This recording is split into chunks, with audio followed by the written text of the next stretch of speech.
venir dessus. Mesdames et messieurs, bonsoir et bienvenue. Caractérisé par une distension active de ventricules cérébraux à un accès de liquide cérébrospinal LCS, c'est de l'hydrocéphalie qu'il s'agit aujourd'hui. D'origine mystérieuse pour certains, l'hydrocéphalie se soigne. Il suffit tout simplement de poser le diagnostic très tôt. À quoi est due cette malformation de la boîte crânienne? Comment traite-t-on? De quelle manière doit-on dissuader certaines personnes à se débarrasser des pratiques erronées? Pour les éléments de réponse, professeur Mamadi Keïta, pédiatre chirurgien, et Madame Hawa Mansour Fadiga sont là pour nous donner plus d'informations. Mesdames et messieurs, bonsoir et bienvenue. Bonsoir Madame Fadiga, bonsoir professeur. Merci. Bonsoir Madame Sissoko. Merci d'avoir répondu respectivement à notre invitation, de répondre à nos différentes questions et à celle des téléspectateurs qui sera la deuxième partie de l'émission. Appelez au 620 58 90 73. En attendant, nous avons quelques questions pour nos différents invités et nous revenons à vous, mesdames et messieurs, juste après avoir écouté le jingle.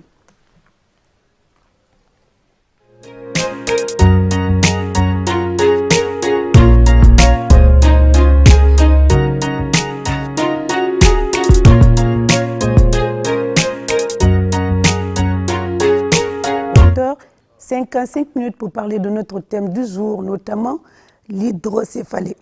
Excusez-moi. Professeur, les enfants hydrocéphales sont stigmatisés ainsi que les mamans.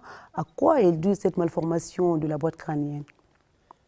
Merci Madame Sissoko de me donner l'opportunité de parler un peu ce soir de l'hydrocéphalie qui, comme vous l'avez dit dans votre introduction, semble être une maladie mystique pour certains, alors que c'est une maladie toute naturelle comme n'importe quelle maladie.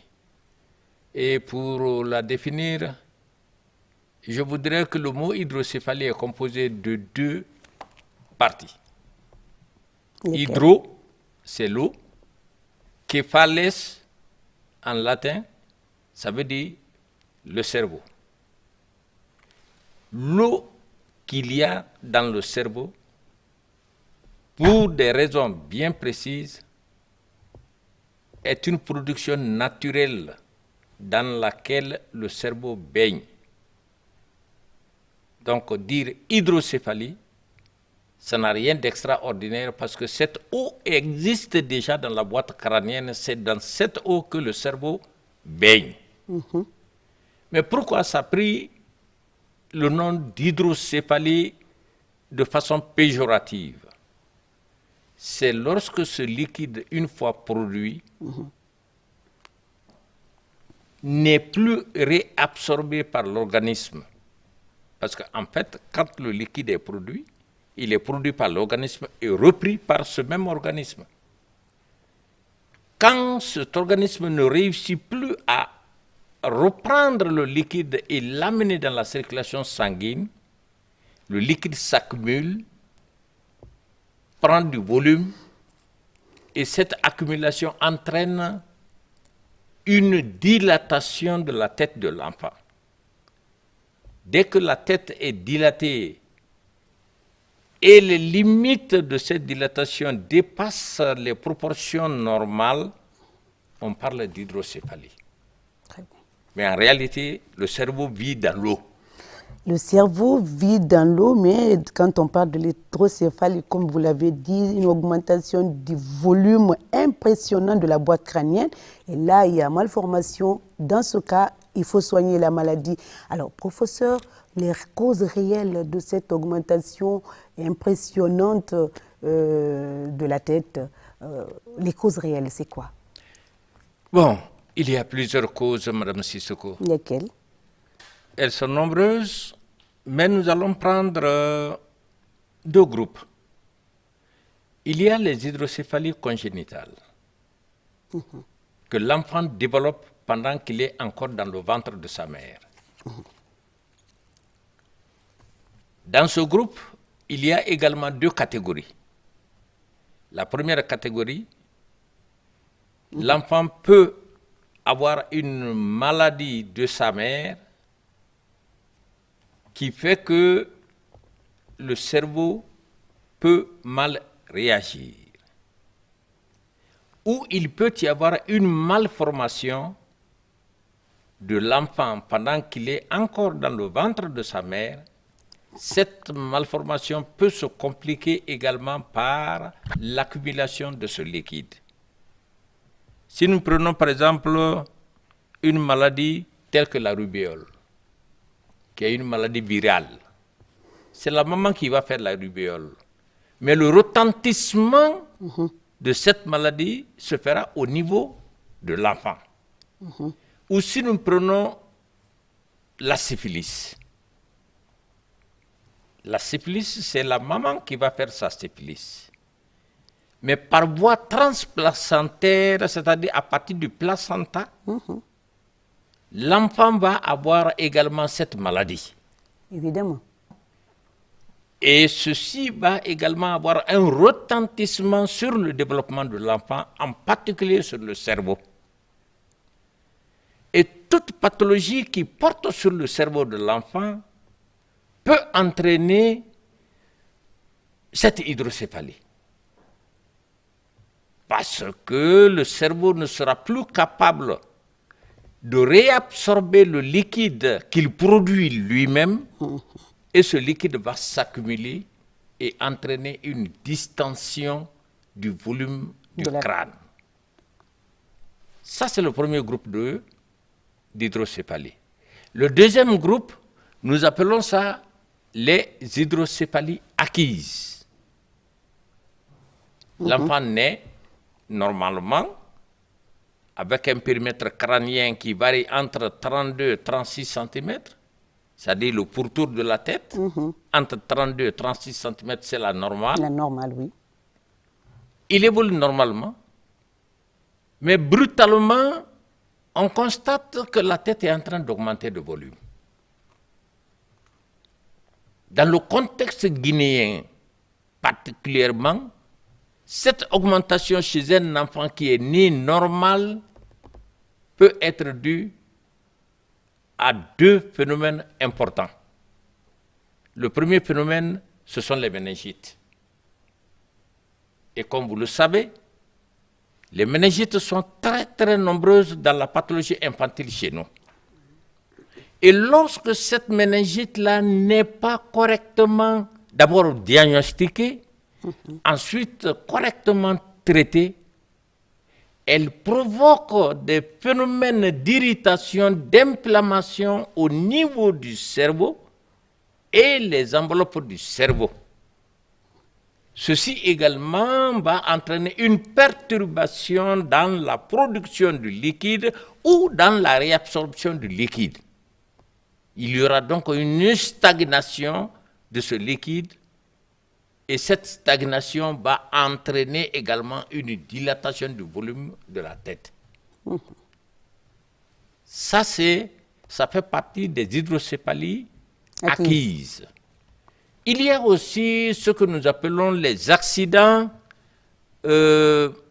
obstétricaux.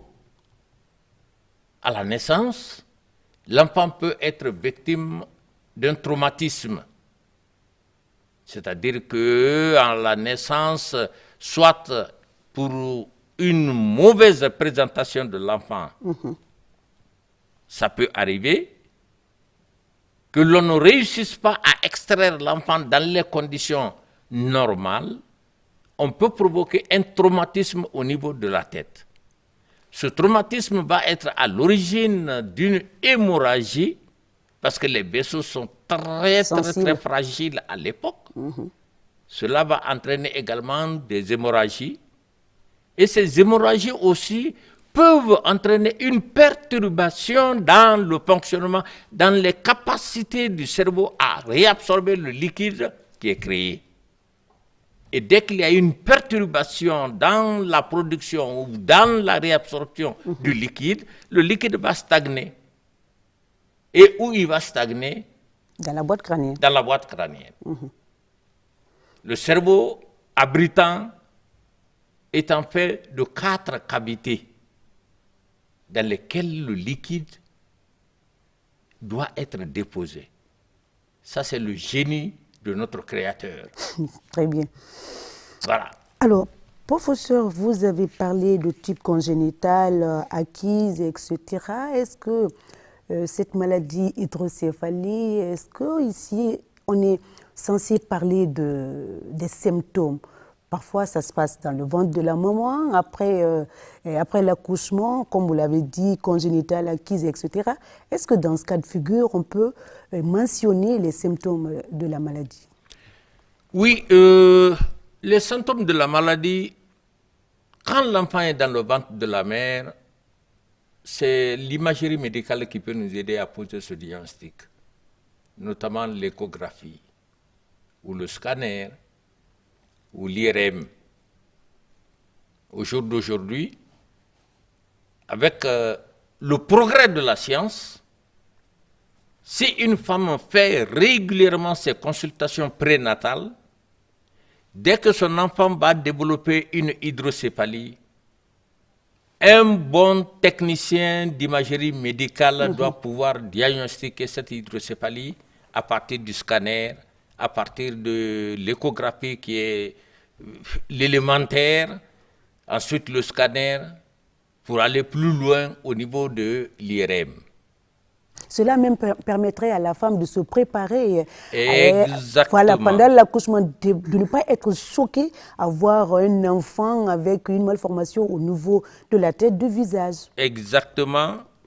Les examens prénataux ont pour but de surveiller l'évolution de l'enfant dans le ventre, en vue de prévoir l'accouchement de cet enfant. Eh bien, lorsque il y a hydrocéphalie, le volume du ventre peut déjà alerter l'obstétricien. Mais ce n'est pas suffisant pour poser le diagnostic. Le diagnostic va être échographique, ou par le scanner, ou par l'IRM. Et lorsque cela est su, l'imagerie médicale informe l'obstétricien pour dire attention, vous avez un enfant qui est en train de développer l'hydrocéphalie pendant qu'il est encore dans le ventre de sa mère.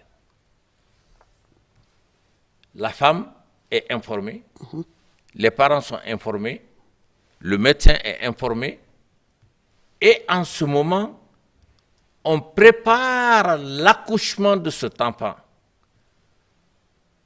Et généralement, l'obstétricien, pour offrir le maximum de chances à l'enfant, il procède à la date réglementaire, une césarienne. Donc l'enfant est extrait. Et des mains de l'obstétricien, l'enfant passe dans les mains du chirurgien pédiatre automatiquement. Très bien. Professeur, tel n'est pas le cas à l'intérieur, n'est-ce pas? Les femmes rurales ne sont pas vraiment en contact direct avec tout ce que vous expliquez comme technique pour l'échographie, imagerie et tout cela. Alors, elles sont confrontées à ces genres de difficultés. Comment les préparer, celles-ci? Bon, j'avoue que vous posez une question extrêmement importante. Notre structure sanitaire actuellement est en train de prendre de la forme, est en train de s'étoffer, est en train de faire en sorte que même